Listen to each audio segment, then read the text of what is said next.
All right, welcome. This is your AI Desktop Support Interview Masterclass. In just the next few minutes, we're going to break down the key questions and concepts you absolutely need to know to land that job. So, let's get started. Think of this as your live practice session. We're not just going to list off questions, we're going to break down how to answer them strategically. The goal here is for you to master these core concepts and walk into that interview feeling totally confident. Okay, first up, the new face of IT. We're talking core concepts. These are often the opening questions in an interview, and if you nail these, it sets a really strong, confident tone for everything that comes next. So let's dive right in with the most fundamental question they could ask. What is AI desktop support? This is often the interviewer's first check to see if you really get the big picture. In a nutshell, it's all about using artificial intelligence to automate troubleshooting and keep an eye on systems. But here's the real kicker. The big shift is from just reacting to problems to actually preventing them. And that, of course, means less downtime for users. Now, you're probably going to get asked to compare an AI help desk with a traditional one. And the main difference? It's all about that shift from reactive to proactive. Traditional support, well, it relies on human agents reacting to problems during set business hours. An AI help desk, on the other hand, gives you instant 24/7 responses and uses predictive insights to solve issues before they even blow up. All right, so now that we've got the big picture, let's get into the nuts and bolts, the key technologies that make it all happen. Understanding the how behind the what is really going to make you stand out. Okay, you can definitely expect a question about natural language processing, or NLP. When they ask this, what they're really checking is if you get how a person can just type out their problem in plain English and have the AI system actually understand it. Yeah, to put it simply, NLP is like the universal translator between us and the machine. It's what lets a user type something normal, like "my computer is slow," instead of having to dig through a bunch of technical jargon. It's the bridge between human language and computer commands. Okay, next up, machine learning, specifically in the context of support. This one's a little deeper. They're not just looking for a textbook definition. They want to see if you understand how the system actually gets smarter on its own. You can think of machine learning as the brain of the whole AI support system.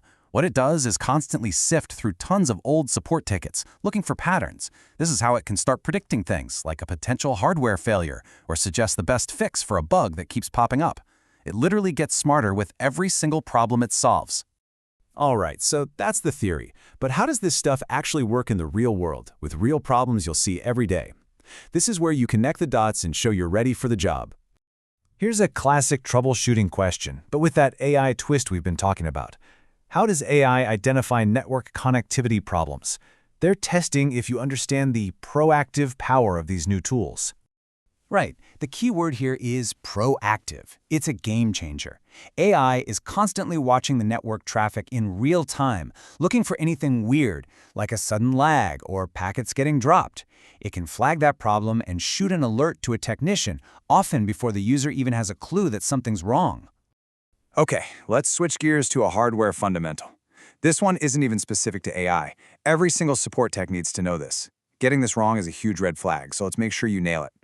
So, a really strong answer here clearly separates the two.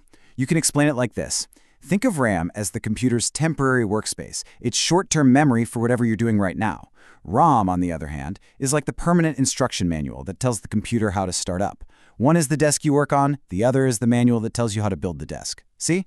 So if a user says their computer gets slow when they have a ton of tabs open, bingo. That's a classic sign they're running out of RAM. Okay, now let's scale things up. We're moving into the enterprise environment. How does all this AI support work when you're dealing with not just one user, but hundreds, maybe thousands, and where security and network policies are absolutely critical? And that brings us to Active Directory, or AD. This is an absolute cornerstone of enterprise IT. You have to know this inside and out, because in most big companies, it is the backbone of all user management. The easiest way to think about Active Directory is as the digital gatekeeper for the entire company. It's that one central place that manages every user, every computer, and controls who can log in, what they can access, and which security rules apply to them. It's the command center. All right, get ready for a critical security scenario. How would you handle a suspected ransomware attack? They're not just testing your knowledge here. They're testing how you act under serious pressure. Your very first move is the most important one. The protocol is a very clear 4-step process. First, and most importantly, isolate. You immediately unplug that machine from the network to stop the attack from spreading. Second, notify. Get the security team involved right away. Third, and this is a big one, do not pay. You never, ever pay the ransom. And finally, restore. You work with the security team to get the data back from a clean, recent backup. You know, all this technology is amazing, but it's only half the battle.